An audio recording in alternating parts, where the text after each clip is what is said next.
Transforma Mútua Podcast. Olá, bom dia, boa tarde, boa noite a você que nos assiste aí em mais um episódio do Transforma Mútua Podcast.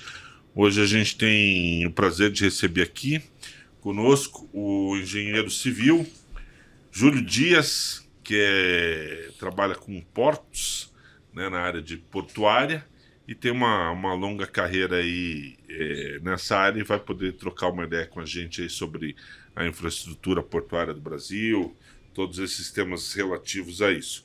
E aqui conosco também o assessor da presidência da Mútua aí, Ricardo, jornalista, que também vai participar conosco desse bate-papo. Bom dia a todos, bom dia Mútua, bom dia ouvintes.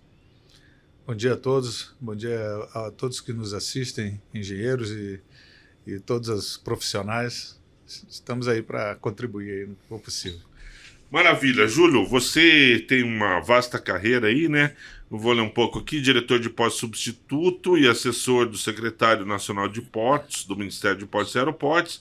Então, engenheiro civil, como já falei, especialista em regulação da Agência Nacional de Transportes Aquaviários, a ANTAQ. Tem MBA em regulação de serviços aquaviários pela FGV e Master Internacional em Logística e Gestão Portuária pela Fundação Valência Porte, Universidade Politécnica de Valência. Júlio, o que te fez entrar nessa área de portos aí? Você estava me falando que você é de Brasília, né? Brasília, estamos aqui no Cerrado, no centro do Brasil, bem longe dessa área de portos, né? Que fica no litoral. O que fez você a entrar nessa área? Como é que foi essa história? Então, eu digo que foi a mão de Deus, né? Foi assim, a vida foi me levando a isso, né? Quando eu me formei, ainda, né, fazendo a engenharia, a matéria que eu mais gostei foi hidráulica, né? E aí, quando eu falei com o professor na época, né, o Luiz Mário, que é um professor sensacional, gosto muito dele. Se ele nos assistir, manda um abraço a ele. Eu pedi para fazer o trabalho de conclusão do curso, né, de engenharia na área de hidráulica. E aí ele me empurrou para fazer sistemas hidroviários. Não, faça essa matéria e vamos fazer uma disciplina optativa. Uma disciplina optativa e que habilitava a trabalhar na área portuária. Isso foi uma primeira coisa. E eu nem sabia disso, né? Mas, enfim. Isso aqui na UNB em Brasília. Aqui na UNB em Brasília. Inclusive, a gente fez eu e um amigo também, mando um abraço para o Leopoldo, que também é colega da ANTAQ. A gente passou no concurso junto, né?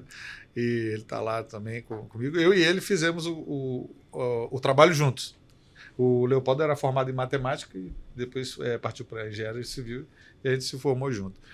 E nós fizemos um trabalho, na verdade, uma programação, um programa, né, de cálculo de ondas, que serviria para você dimensionar, por exemplo, moles, né, e outras infraestruturas, né, que fossem assim para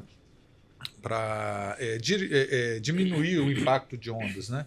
Ou também você dimensionar, por exemplo, eventuais assoreamentos, né, ou recalques em praias, né? Então, a gente fez esse programa em Visual Basic na época ainda. Bem simples, mas dizem que até hoje roda lá no UNB esse programinha, né? E então, a partir daí, quando eu já formado, né, eu distribuí meu currículo, eu tenho parentes no Rio, no Maranhão, e meu currículo foi parar lá no Porto de Itaqui. E aí me chamaram para trabalhar. Foi quando, em 2004... Itaqui, lá no Maranhão. Maranhão.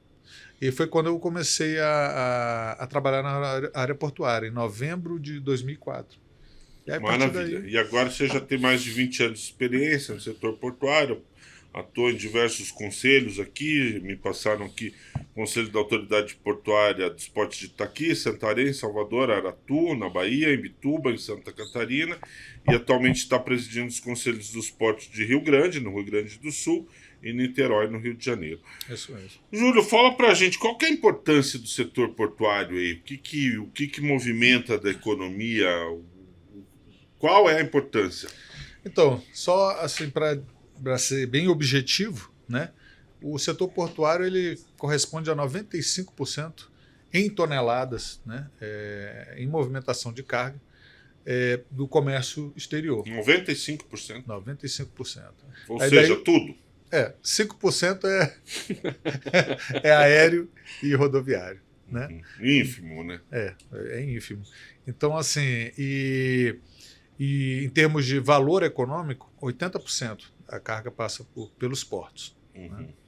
E o porto, ele não é vamos dizer assim, uma atividade em si, ele é dependente, né? Ele é um elo, né, da corrente comercial, né, da corrente tanto nacional quanto internacional, né, porque a gente também tem a cabotagem, né, que é o que vai de um porto brasileiro para um outro porto brasileiro, né?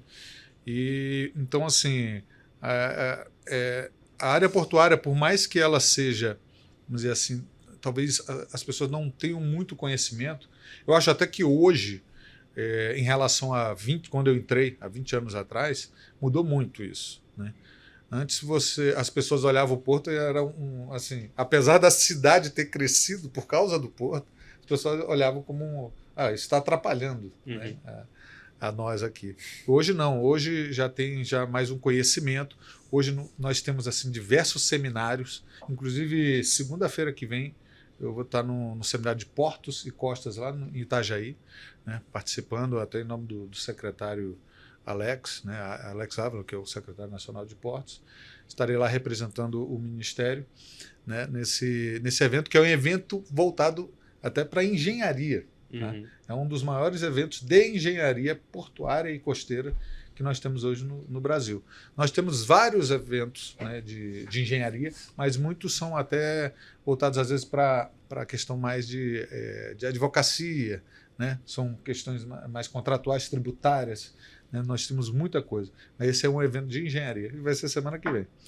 Júlio, eu estava pesquisando aí sobre o tema, né, quando o Ricardo trouxe você aí para a gente conversar. E encontrei uma matéria até recente do UOL dizendo que os portos brasileiros têm uma infraestrutura inadequada e perdem aproximadamente 1 milhão de toneladas por ano devido àquele problema de calado, né, a entrada dos navios de grande porte que não conseguem entrar dentro dos terminais. É verdade isso? O que precisa para o Brasil superar esses problemas aí das grandes embarcações?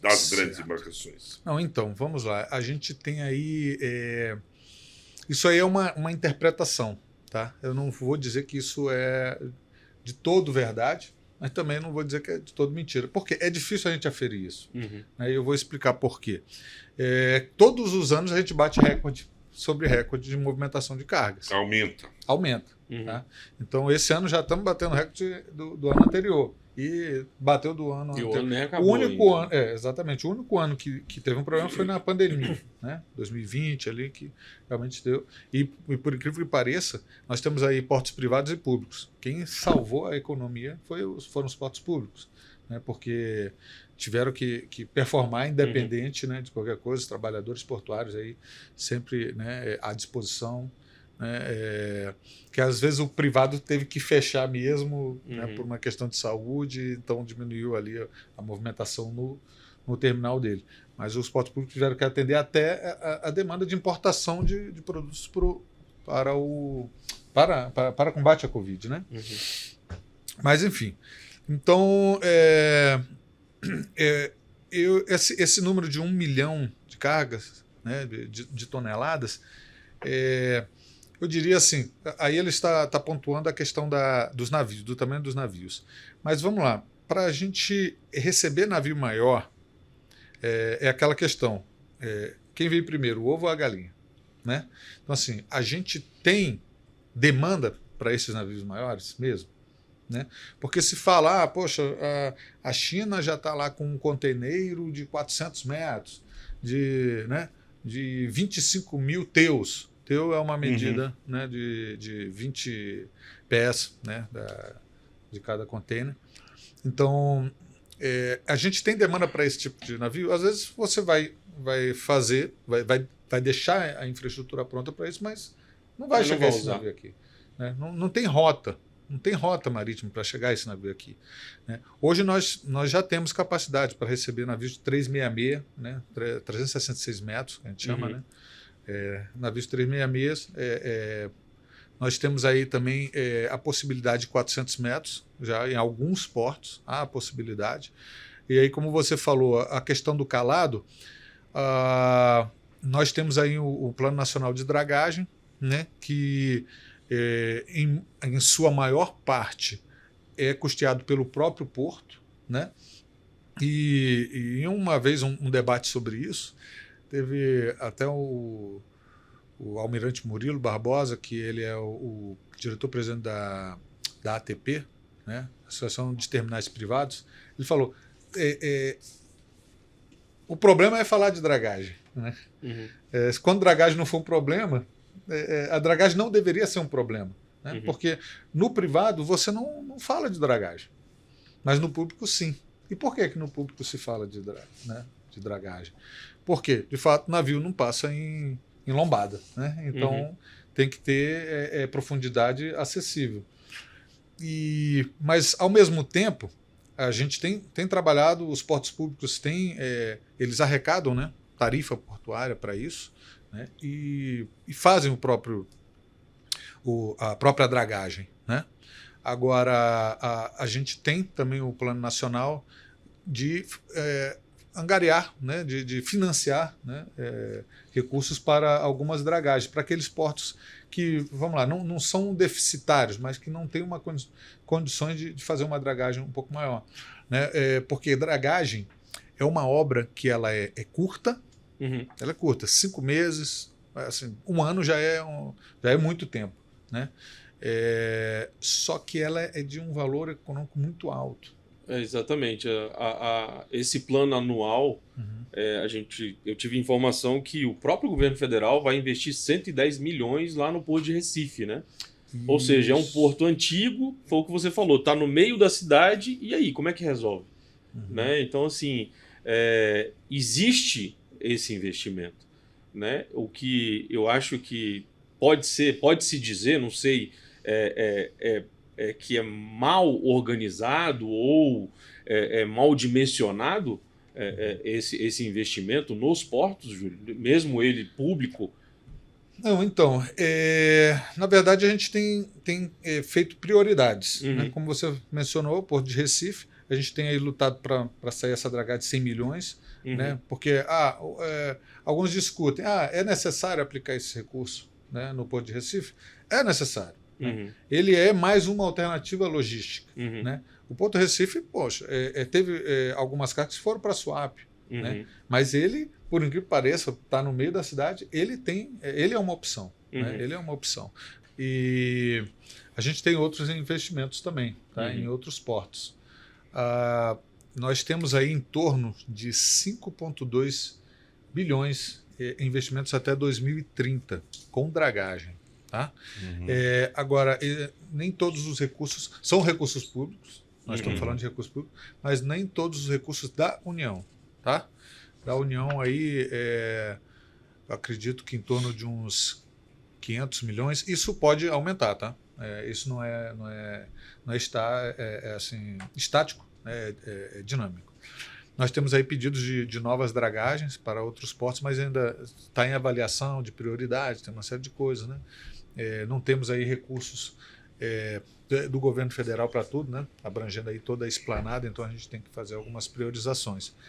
Mas nós temos aí a dragagem de Recife, como mencionado, temos a dragagem que começou agora há alguns dias, 15 dias atrás, a dragagem de Suape, tá, do canal interno de Suape. Essa está em 200, quase 200 milhões, 199 nos quebrados, sendo 100 milhões da União e o restante do próprio porto. E esse 5,2 que eu falei são previsões tanto de dragagem de aprofundamento ou readequação, né, que a gente chama, e também de manutenção. Tá? E são recursos angariados com recursos próprios do porto. Né? É um recurso do próprio porto arrecadado por meio de tarifas portuárias. Então aí a gente tem mais ou menos em torno de 5,2 milhões fazem parte desse plano nacional de dragagem de 25 a 2030. Maravilha, Júlio. Júlio, queria falar um pouco agora sobre a Mútua, né? Você está aqui na sede da Caixa de Assistência dos Profissionais do CREA. Você conhece a Mútua como engenheiro, formado há 20 anos. Qual que é o teu conhecimento aí sobre Eu conheço a Mútua, né? Quando eu me formei e fui no CREA, me deram lá o folhetim da Mútua e tudo mais, mas nunca me aprofundei. Uhum. Né? Eu conheço um pouco, vou te ser sincero. Não, maravilha. Sobre a Mútua enfim, a gente trabalha bastante para levar o máximo de conhecimento, né, sobre a Mútua, que é a parte assistencial do sistema Confea-CREA, né? O sistema Confea-CREA é a Mútua. A Mútua faz a parte assistencial, oferece planos de saúde, planos de previdência privada, enfim, uma série de benefícios reembolsáveis com boas taxas aí, e já que você não é associado ao nosso, eu convido você a depois passar ali embaixo e conhecer um pouco mais sobre a Mútua. Legal, boa, Ricardo. Não era. Eu já estou gostando. Já fazer essa associação, eu tenho certeza que você vai gostar muito da Mútua e que oferece aí uma série de benefícios aos profissionais da engenharia, agronomia e geociências. Júlio, queria que você falasse aí qual que é o principal desafio aí para os portos brasileiros nessa questão de infraestrutura. Hoje a gente tem um ministério estabelecido cuidando disso. Qual que é a importância e como que você vê o Brasil aí no cenário? Eu estava pesquisando também os 10 maiores portos do mundo, acho que 8 são chineses, um em Roterdã, né, que é acho que um dos mais antigos do mundo, e Singapura, enfim, Coreia. Por que o Brasil não... O que falta para o Brasil avançar ainda mais, né? A gente sabe que os portos brasileiros aí tem o Porto de Paranaguá, sul do Paraná, né? Mas também a região de Itajaí, ali o Porto de Itajaí também uma potência incrível. O Porto de Santos, que é o primeiro porto estruturado do Brasil, né? Apesar que tivemos lá Salvador, Rio de Janeiro, que também tinham suas estruturas, mas como porto de infraestrutura, o de Santos é o mais antigo e um dos maiores. Mas o que falta para esse setor se desenvolver ainda mais e trazer mais, melhorar a economia do Brasil? Vamos lá. Quando se fala desses grandes portos, se toma como base questão de container. Né? Geralmente, quando fala os maiores portos, maiores portos conteneiros. Né? Se for falar de movimentação de carga, em termos de tonelada, talvez não sejam os maiores. Né? Nós temos aqui portos tanto públicos quanto privados, né? Por exemplo, o Porto de Itaqui, né? E temos ali Ponta da Madeira, que fica do lado do Porto de Itaqui, mas é um TUP da Vale, né? Um terminal de uso privado da Vale, que movimenta absurdamente, né? 100 milhões de toneladas, né? É fácil, entendeu? E qual é o... Eu te digo assim, não vou dizer que é um problema, né? Mas assim, é uma questão de vocação, né? O Brasil é um país de commodities, né? Eu acredito que a gente precisa se industrializar, né? Então, para a gente estar dentro desses números aí, a gente precisa de mais industrialização. Vê, o porto ele não é não é per si, né? Vamos dizer, ele em si precisa melhorar. Claro, nós temos que sempre estar evoluindo a infraestrutura portuária, sempre com inovações. Nós temos ali projetos, por exemplo, de Porto Sem Papel, que é o quê? Antes, o responsável, né, pelo comércio, ele tinha que preencher 2.000, o agente marítimo ele tinha que preencher mais de 2.000 papéis. Imagina, para a chegada de um navio. Né? Então, agora com esse Porto Sem Papel, você agiliza Receita, Anvisa, Vigiagro, Polícia Federal, várias autorizações em tempo recorde. Né? E a gente precisa melhorar. Estamos indo aí para o Porto Sem Papel 3.0 e por aí vai evoluindo. Isso ainda mais agora com o IA, né? A inteligência artificial, então a gente tem a possibilidade de avançar ainda mais em algumas evoluções. Né? Então, assim, aí você me pergunta, o problema está, né, no porto? O porto, ele, vamos dizer assim, ele funciona sob demanda. né?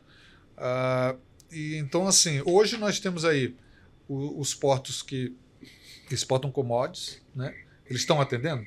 Estão se expandindo? Então, o porto está aqui, já aumentou desde a época que eu trabalhei lá. Uhum. Tinha o berço 101 já está no 98, né? Porque ele vai para o outro lado. A expansão dele vai para o lado que diminui o número. Tá? O máximo foi o 108. Uhum. Então, 101 ao 108 é que existia, agora ele está construindo. Tá E está fazendo agora ship to ship, ou seja, um navio para no berço, chega outro a contrabordo e faz ship to ship. Caramba. Então ganhou-se mais um berço, né? Uhum. Vamos dizer assim. Então os portos estão evoluindo nesse sentido. Porto de Santarém, por exemplo, como eu falei, como você mencionou, eu fui do presidente do Conselho de Autoridade Portuária. O CAP, né, que a gente chama apelida de CAP, né, ele é um conselho que a gente diz assim que é muito democrático. Né? Uhum. É um dos conselhos mais democráticos que se tem. Eu acredito já implantado desde há muito tempo, né? Desde a Lei 8.630, foi a Lei dos Portos lá de 93, já teve alteração, a 12.815, inclusive hoje está em análise no PL 733, que altera, né, dá uma renovada na Lei dos Portos também. Uhum. Mas o CAP ele tem uma função assim, muito democrática e de auxílio, né, à autoridade portuária na gestão. Né? Ele é formado por empresários privados, né, que atuam dentro do porto público, é formado por trabalhadores, né, todo mundo com o mesmo poder de voto, o mesmo poder de fala e tudo mais, e as autoridades públicas. Né? Eu, como representante, né, em Niterói e lá em Rio Grande, sou o que presido, que eu sou representante do governo federal, indicado pelo ministro, pelo secretário. E aí nós temos a Anvisa, temos o Vigiagro, tem a Receita Federal, né? A Marinha, né? Então são órgãos públicos, a gente chama de bloco. Bloco do poder público, bloco empresarial e bloco dos trabalhadores. Tripartite.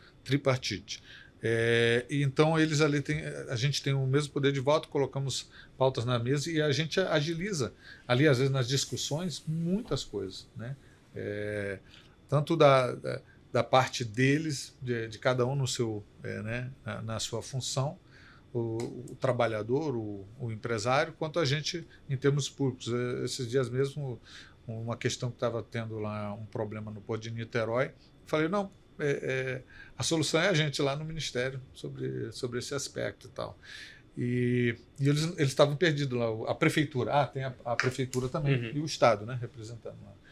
Então a prefeitura estava com um problema de uma obra lá que eles estavam tocando, né, a própria prefeitura de Niterói, eles estão fazendo lá uma dragagem, né, de 150 milhões, né, para reativar o porto. Né? O porto não ficou desativado, mas para aprimorar ainda mais, né, ter a atração de mais carga, mais comércio, né, para o porto. Aí é um porto voltado mais para offshore, né? Offshore a gente chama, né, principalmente essa questão do pré-sal ali, né? Então é fornecimento de equipamentos, né, para o pré-sal, para as plataformas e tudo mais. Essa é a vocação do porto, né, de Niterói. E aí a gente volta para isso, né? O Brasil, qual é a sua vocação, né? Então, tomando como esse exemplo, por exemplo, o Porto de Niterói, a vocação dele é essa. Não é que não falta, então, investimento. Na verdade, que cada porto tem a sua vocação. Não, eu acho até que assim, precisa de investimento, mas não adianta eu fazer uma coisa e vai ficar um elefante branco. Entendi. Você está entendendo? Não adianta eu querer que seja a rota de container no Porto de Niterói. Não é a vocação dele. Né? Agora já, do outro lado, da Baía de Guanabara, Porto do Rio, tem container, né? Aí precisa, né, de uma infraestrutura logística para chegar lá. Né? Tem ali a Avenida Brasil, que ali, né, é um caos. Então, poxa, você tem que ter esse olhar. E não é só a administração do porto. Né? A administração do porto tem a sua responsabilidade, as suas culpas, né, em alguma coisa, mas assim, Hoje elas aprimoraram muito a questão de planejamento, mas ainda assim, temos a prefeitura, às vezes a prefeitura não está ali sintonizada, o porto, né? O Estado às vezes não está sintonizado, e a gente precisa, e o CAP é um local que poderia sintonizar, entendeu? E ajustar e ajudar, né? Exatamente, para a evolução do porto. E o porto, como eu falei, ele não é por si só. Né? Ele arrecada dinheiro ali, enfim, né? É uma operação só dele. Então, não. Ele é um elo de ligação com toda uma infraestrutura, a cadeia de suprimentos, né? Internacional. Né? E aí você precisa de ferrovias, você precisa de rodovias, né? Uma logística integrada. Uma logística integrada. Você não olha para o porto isoladamente. Não tem como olhar. Claro. Né? Maravilha. A gente conversou, então, nessa edição aí do Transforma Mútua Podcast com o Júlio Dias, né? Com toda a sua vasta experiência aí na área portuária. Júlio, a gente agradece muito sua participação aqui no podcast Transforma Mútua. Só queria fazer claro. um adendo sobre investimentos também. Nós temos, como a gente tinha mencionado na conversa aí, em off, preliminar, dando um corte aí. Mas, enfim, nós temos investimentos privados dentro do porto público, que é através de leilões e arrendamentos. E a gente tem aí uma monta de em torno de 60 bi, entendeu? De investimento privado ao longo dos próximos 25 anos, entendeu? Então, assim, é uma falta de investimento, né? Talvez trazer mais para presente uma coisa que está no futuro, mas isso vai muito da demanda. Você entende? Vai da demanda. A gente também não pode botar o carro na frente dos bois, né? Sim. Basicamente é isso. Maravilha. Júlio, mais uma vez, então, obrigado aí pela sua participação com a gente aqui no Transforma Mútua Podcast, que sempre está trazendo temas interessantes aí ligados à área de engenharia, agronomia, geociências. A gente deseja muito sucesso a você, ao Ministério dos Esportes e Aeroportos, aos conselhos de administração dos portos, que consigam trazer cada vez mais investimentos, enfim, e o Brasil se desenvolva ainda mais nessa área aí que é tão importante e fundamental para o desenvolvimento da nossa nação. Obrigado mais uma vez. Obrigado, Ricardo. Obrigado. Eu que agradeço essa oportunidade de estar falando aqui nesse podcast. E nessa oportunidade, acredito que seja assim, uma forma de divulgar a área portuária, né? Agradeço imensamente por isso. E que a gente precisa de profissionais qualificados, cada vez mais qualificados, que possam enriquecer essa área portuária para o melhor desenvolvimento do nosso país.